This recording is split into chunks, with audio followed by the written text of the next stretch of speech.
لوگ کہتے ہیں کہ دنیا کا ماحول چینج ہو رہا ہے، تبدیلیاں آ رہی ہیں۔ میں کہتا ہوں بات اچھی طرح سمجھنا، ماں کو بدلنا ہمارے بس میں نہیں ہے، باپ کو بدلنا ہمارے بس میں نہیں ہے، اپنی قوم کو بدلنا یہ ہمارے بس میں نہیں ہے، تو اپنا عقیدہ بدلنا بھی ہمارے بس میں نہیں ہے۔ بات سمجھ آئی؟ ماں بدلنا ہمارے بس میں نہیں ہے، باپ کو بدلنا ہمارے بس میں نہیں ہے، اپنی قوم بدلنا ہمارے بس میں نہیں ہے، تو اپنا عقیدہ بدلنا بھی۔ دنیا کی تبدیلیوں سے ماں تبدیل نہیں ہوتی، دنیا کے انقلابات سے باپ نہیں بدلتا، قوم نہیں بدلتی، تو ہم عقیدہ کیسے بدل سکتے ہیں؟ اس لیے ہم اپنے عقیدے جو ہیں اس کو علی الاعلان بیان کرتے ہیں کہ ہمارے اللہ کی ذات کے بارے میں یہ عقیدے ہیں، پیغمبر کی ذات کے بارے میں یہ ہیں، صحابہ کرام کے بارے میں یہ ہیں، اور تمام تر ہم بڑے کھلے عام یہ بات کرتے ہیں کہ ہمارے عقائد فلاں فلاں ہیں اور ہم اسے بدلنے کے لیے تیار نہیں ہیں۔ میں بڑی ترتیب سے چند ایک باتیں کہہ رہا ہوں تاکہ تھوڑے وقت میں بات پوری ہو جائے۔ ہم کوئی پوچھے کون ہیں تو ہم کہتے ہیں جی ہم مسلمان ہیں۔ لوگ کہتے ہیں جب آپ مسلمان ہیں تو مسلمان ہونے کے بعد پھر آپ کیوں کہتے ہیں آپ دیوبندی ہیں؟ اس کی کیا ضرورت ہے؟ تم یہ کیوں نہیں کہتے ہم امت ہیں؟ امت ہونے کی بات کرو، دیوبند کی بات نہ کرو۔ اس کے لیے میں ایک چھوٹا سا واقعہ پیش کرتا ہوں۔ یہ بہت پرانی بات ہے، غالباً 1992 کی بات ہے۔ ضلع مانسہرہ میں ایک گاؤں ہے پڑھینا۔ میں 1992 کی بات، جب میں طالب علم تھا، میں وہاں پہ گیا، بیان کیا، تو بیان کے بعد ایک شخص نے مجھ سے سوال کیا، چھوٹی داڑھی، تعلق ایسی جماعت ہے جو چھوٹی داڑھی کو مسنون داڑھی کہتے ہیں، میں جماعت کا نام لے کے تردید نہیں کرتا۔ مجھے بیان کے بعد وہ شخص فرمانے لگے کہ مولانا صاحب آپ یہ کیوں کہتے ہیں کہ میں دیوبندی ہوں؟ آپ سیدھا کہہ دو میں مسلمان ہوں، کیا مسلمان کہہ دینا کافی نہیں ہے؟ میں نے کہا آپ کہاں رہتے ہیں؟ کہتے ہیں پڑھینا۔ میں نے کہا آپ سیدھا کیوں نہیں کہتے کہ میں دنیا میں رہتا ہوں؟ پڑھینا کہنا کوئی ضروری ہے؟ پڑھینا بھی تو دنیا میں ہی ہے نا۔ مجھے کہتے ہیں کہ مولانا صاحب جب دنیا کو ہوں گا تو لوگ پوچھیں گے کہ آپ کا بر اعظم کون سا ہے؟ مجھے کہنا پڑے گا ایشیا۔ لوگ پوچھیں گے بر اعظم ملک کون سا ہے؟ مجھے کہنا پڑے گا پاکستان۔ پوچھیں گے پاکستان میں صوبہ کون سا ہے؟ اس وقت سرحد تھا، مجھے کہنا پڑے گا صوبہ سرحد، اب خیبر پختونخوا ہے۔ پھر پوچھیں گے آپ کا ضلع کون سا ہے؟ مجھے کہنا پڑے گا مانسہرہ۔ پھر پوچھیں گے گاؤں کون سا ہے؟ مجھے کہنا پڑے گا پڑھینا۔ اس لیے میں کہتا ہوں میں پڑھینا رہتا ہوں تاکہ اتنے سوالوں کا جواب نہ دینا پڑے۔ میں نے کہا مجھ سے کوئی بندہ پوچھے گا آپ کون ہیں؟ میں نے کہنا مسلمان۔ تو انہوں نے کہنا کہ مسلمان تو دنیا میں بہت فرقے ہیں جو کہتے ہیں مسلمان ہیں، تم کون سے مسلمان ہو؟ میں نے کہنا اہل سنت والجماعت۔ اس نے کہا اہل سنت تو کئی ہیں، حنفی، مالکی، شافعی، حنبلی، تم کون سے اہل سنت والجماعت ہو؟ میں نے کہنا حنفی۔ آپ نے کہنا حنفی تو کئی ہیں، بریلوی کہتے ہیں ہم حنفی، دیوبندی کہتے ہیں ہم حنفی، تم کون سے حنفی ہو؟ میں نے کہا دیوبندی۔ تو میں نے دیوبندی اسی طرح کہا جس طرح آپ نے پڑھینا کہا۔ پڑھینا کہنے سے جغرافیے کا مسئلہ حل ہو گیا اور دیوبندی کہنے سے نظریے کا مسئلہ حل ہو گیا۔ بات سمجھ آ رہی؟ میں نے کس لیے ہم کہتے ہیں ریورس گیئر لگانے کی مجھے کوئی ضرورت نہیں ہے، اور میں پوری دنیا میری گفتگو سن رہی ہے، اور چند دنوں بعد پوری دنیا کے سامنے سوشل میڈیا کے ذریعے میری گفتگو چلی جائے گی۔ میں فخر سے کہتا ہوں اہل سنت والجماعت حنفی دیوبندی ہوں۔ آپ کون ہیں؟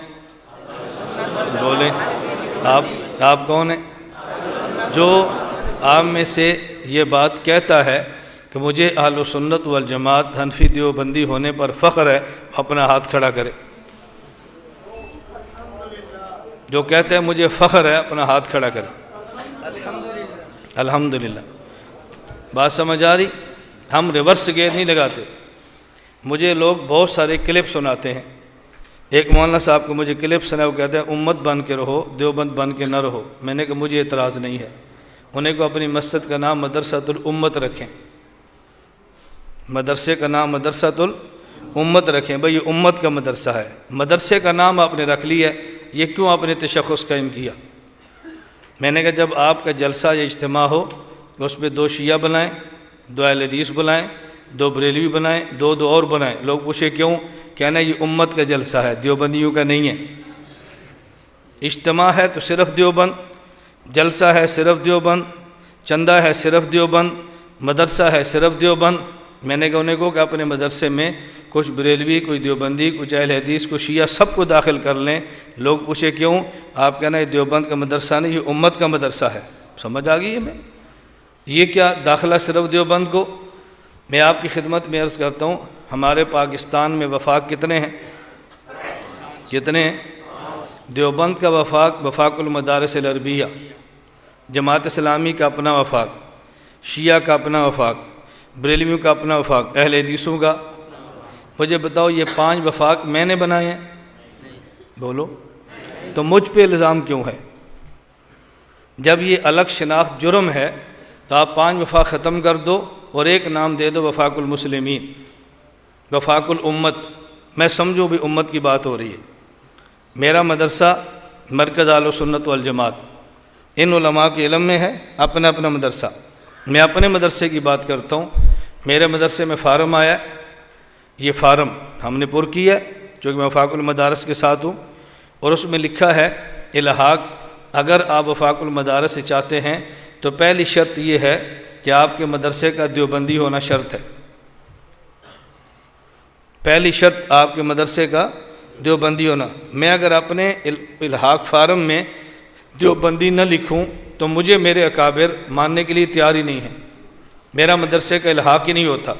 اور حیران کن بات یہ ہے کہ گورنمنٹ میرے مدرسے کو قبول نہیں کرے گی کہ تو نے ساتھ دیوبندی کیوں نہیں لکھا۔ تو جب آپ نے شرط لگائی ہے الحاق کے لیے دیوبندی ہونا شرط ہے، تو پھر دنیا کو بتانے میں کیا حرج ہے کہ ہم دیوبند والے ہیں؟ میرا جرم یہ ہے جو لکھتا ہوں وہ کہتا ہوں، اور جو کہتا ہوں وہ لکھتا ہوں۔ یہ ہمارا جرم ہے، جو کہتے ہیں وہ لکھتے ہیں، اور جو لکھتے ہیں وہ ہم کون ہیں؟ اہل سنت والجماعت حنفی دیوبندی۔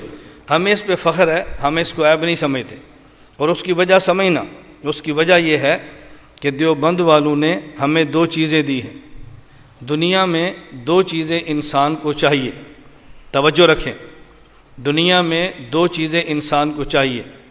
پہلی چیز انسان کو نظریہ اور عقیدہ چاہیے تاکہ دنیا، قبر، حشر میں آدمی کو نجات ملے۔ نمبر 2، آدمی کو رہائش کے لیے مکان چاہیے۔ پہلی چیز مکان ہے، مکان کے بعد پانی، مکان کے بعد کپڑے، مکان کے بعد خوراک۔ اگر آپ کے پاس رہنے کے لیے کوئی جگہ ہی نہیں ہے، پانی آپ کیا کریں گے؟ کپڑے آپ کیا کریں گے؟ آپ کو خوراک کو کیا کریں گے؟ تو نجات کے لیے ایک چیز چاہیے نظریہ، اور رہنے کے لیے ایک چیز چاہیے جگہ۔ دیوبند علماء نے ہم پہ 2 احسان کیے ہیں، ہمیں نجات کے لیے نظریہ بھی دیا ہے اور ہمیں رہائش کے لیے پاکستان کا ملک بھی دیا ہے۔ تو میں دیوبند کو کیسے بھول جاؤں؟ ہم کیسے ریورس گیئر لگا لیں؟ ہم کیسے چھوڑ دیں؟ علماء دیوبند نے احسان کیا، نظریہ بھی دیا ہے، اور علماء دیوبند نے احسان کیا کہ ہمیں پاکستان بھی دیا ہے۔ لہٰذا علماء دیوبند نے ہمیں نظریہ دیا، ہم اس نظریے کا تحفظ دلائل سے کریں گے۔ ہمیں پاکستان رہنے کے لیے دیا، ہم خون کا آخری قطرہ دے کر بھی پاکستان کی حفاظت کریں گے انشاءاللہ۔ ہم اس نظریے میں ہونے والا فساد بھی برداشت نہیں کرتے، اور اس ملک میں ہونے والا فساد بھی برداشت نہیں کرتے۔ نہ ہم نظریاتی خانہ جنگی کا قائل ہیں، اور نہ ہی ہم جغرافی اور ملکی خانہ جنگی کے قائل ہیں۔ یہ میں بات ٹھیک کہہ رہا ہوں یا غلط کہہ رہا ہوں؟ اس لیے میں نے کہا اہل سنت والجماعت حنفی دیوبندی ہے۔ یہ ان دنوں میں ایک فضا پوری دنیا میں چل رہی ہے، جو میڈیا میں آتا ہے، جو کلپ بناتا ہے، جو سوشل میڈیا میں آتا ہے، دیوبندی مت کہو، دیوبندی مت کہو۔ میں نے کہا پھر کیا کہیں؟ بتاؤ مجھے، بتاؤ۔ رسول اللہ صلی اللہ علیہ وسلم کی امت کی 2 قسمیں ہیں۔ ہمارے بھی سوال ہیں، ہم دلیل سے بات کرتے ہیں، اس کے جواب دو۔ رسول اللہ صلی اللہ علیہ وسلم کی امت کی 2 قسمیں ہیں، ایک وہ جس نے حضور کو مانا، اور ایک وہ جس نے حضور کو، جس نے پیغمبر کو مانا اور کلمہ پڑھا اسے کہتے ہیں امت اجابت، اور جس نے کلمہ پڑھا نہیں پڑھا اور نبوت کو نہیں مانا اسے کہتے ہیں امت۔ آپ کہتے ہیں امت بن کے جیو۔ پھر اگلا سوال ہوگا کون سی امت، امت اجابت یا امت دعوت؟ اب ایک لفظ اور بڑھاؤ، ہم امت اجابت ہے۔ پھر امت اجابت تو ٹکڑوں میں بڑی بڑی ہے، تمہیں تو مسلمان لوگ ماننے کے لیے تیار نہیں ہے، وہ کہیں کہ تم امت دعوت ہو، تم کم امت اجابت ہے، پھر لڑائی شروع ہوگی۔ اس لیے سیدھی سی بات کرو، ہم مسلمان بھی ہیں، ہم سنی بھی ہیں، ہم حنفی بھی ہیں اور ہم دیوبندی بھی ہیں۔ یہ جو ریورس گیئر لگا ہے، یہ جو ہم نے بیک گیئر لگائے ہیں، اس کی وجہ بہت سارے حضرات کو خدشہ یہ ہے ہم خود کو دیوبندی کہیں گے تو ہم مسائل کا شکار ہوں گے۔ میں کہتا ہوں ایسا نہیں ہو سکتا۔ اس کی وجہ دیوبند کی پہچان اور دیوبند میں معیار اور دیوبند میں ایسا شخص کہ جو دیوبندیت کا معیار ہے، اس کا نام ہے شیخ الہند حضرت مولانا محمود حسن دیوبندی نور اللہ مرقدہ۔ یہ بنیاد اور معیار ہے وہ شخص دیوبندیت کے لیے۔ آپ اس کو پڑھ لیں تو آپ کے پاس پاکستان میں رہتے ہوئے مسائل پیدا نہیں ہوں گے۔ اگر مسائل پیدا ہوں گے تو شیخ الہند نے مسائل کا حل بھی دیا ہے، وہ مسائل آپ کے حل بھی ہو جائیں گے انشاءاللہ۔ مجھے ایک بات پہ بہت تعجب ہوا، ابھی کل کی بات ہے، مجھے ایک ساتھی نے ایک بندے کا کلپ بھیجا۔ اب وہ کلپ میں کیا سمجھا رہے ہیں؟ انہوں نے کہا بھی حضرت شیخ الہند رحمۃ اللہ علیہ کو پڑھا کرو۔ حضرت شیخ الہند نے طویل زندگی 3 سال کی جیل کاٹی، باہر تشریف لائے تو فرمایا میں تجربے کی بنیاد پہ کہتا ہوں 2 کام سے امت تباہ ہوئی ہے، لہذا 2 چیزوں کا خیال کرو۔ نمبر 1، امت تباہ ہوئی ہے قرآن سے دور رہنے کی وجہ سے۔ نمبر 2، امت تباہ ہوئی ہے قرآن کریم آپس میں اختلاف کی وجہ سے۔ لہذا شیخ الہند کی بات مانو، قرآن سے تعلق جوڑو، اور شیخ الہند کی بات مانو، اس کے بعد آپس کے اختلاف چھوڑ دو۔ یہ امت بن کے جیو، مذہب کے نام پہ، قوم کے نام پہ، فلاں کے نام پہ یہ تقسیم چھوڑ دو۔ میں نے کہا آپ نے کس شیخ الہند کو پڑھا ہے؟ یہ وہی حضرت شیخ الہند ہیں کہ جب ہندوستان میں محمد حسین بٹالوی غیر مقلد نے ایک اشتہار شائع کیا اور اس میں 10 مسئلے لکھے اور پھر چیلنج کیا اور فی مسئلے پر انعام لکھا کہ جو ایک مسئلے کا جواب دے گا میں اس کو 1 روپے 10 روپے دوں گا۔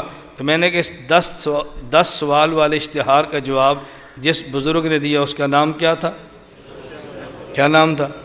شیخ الہند۔ اور جو کتاب لکھی اس کا نام کیا تھا؟ ادلہ کاملہ کے نام سے جواب لکھا۔ اور مولانا حسین بٹالوی نے کسی بندے سے ادلہ کاملہ کا پھر جواب لکھوایا اور نام رکھا مفتاح الادلہ۔ شیخ الہند نے پھر جواب الجواب لکھا اور نام لکھا ایضاح الادلہ۔ 100 سال گزر گئے، اس بابا جی کا جواب دوبارہ نہیں آیا۔ میں نے کہا یہ ہے شیخ الہند، یہ ہے شیخ الہند۔ ہم کسی سے اختلاف نہیں کرتے، ہم کسی کو برا بلا نہیں کہتے، ہم کسی کے عقیدے پر چوٹیں نہیں مارتے، لیکن جو ہمارے عقیدے پر اعتراض کرے گا اس کا جواب تو دیں گے۔ حضرت تھانوی کو یاد رکھنا، حضرت شیخ الہند کو میں اپنا بزرگ سمجھتا ہوں، حضرت شیخ الاسلام مولانا مدنی کو اپنا بزرگ سمجھتا ہوں، حکیم الامت مولانا اشرف علی تھانوی کو اپنا بزرگ سمجھتا ہوں، حضرت مفتی کفایت اللہ دہلوی کو اپنا بزرگ سمجھتا ہوں، علامہ انور شاہ کشمیری کو اپنا بزرگ سمجھتا ہوں، حضرت مولانا محمد الیاس دہلوی کو اپنا بزرگ سمجھتا ہوں، حضرت شیخ سہارنپوری کو اپنا بزرگ سمجھتا ہوں، حضرت مولانا گنگوئی کو اپنا بزرگ سمجھتا ہوں، حضرت مولانا قاسم نانوتوی کو اپنا بزرگ سمجھتا ہوں۔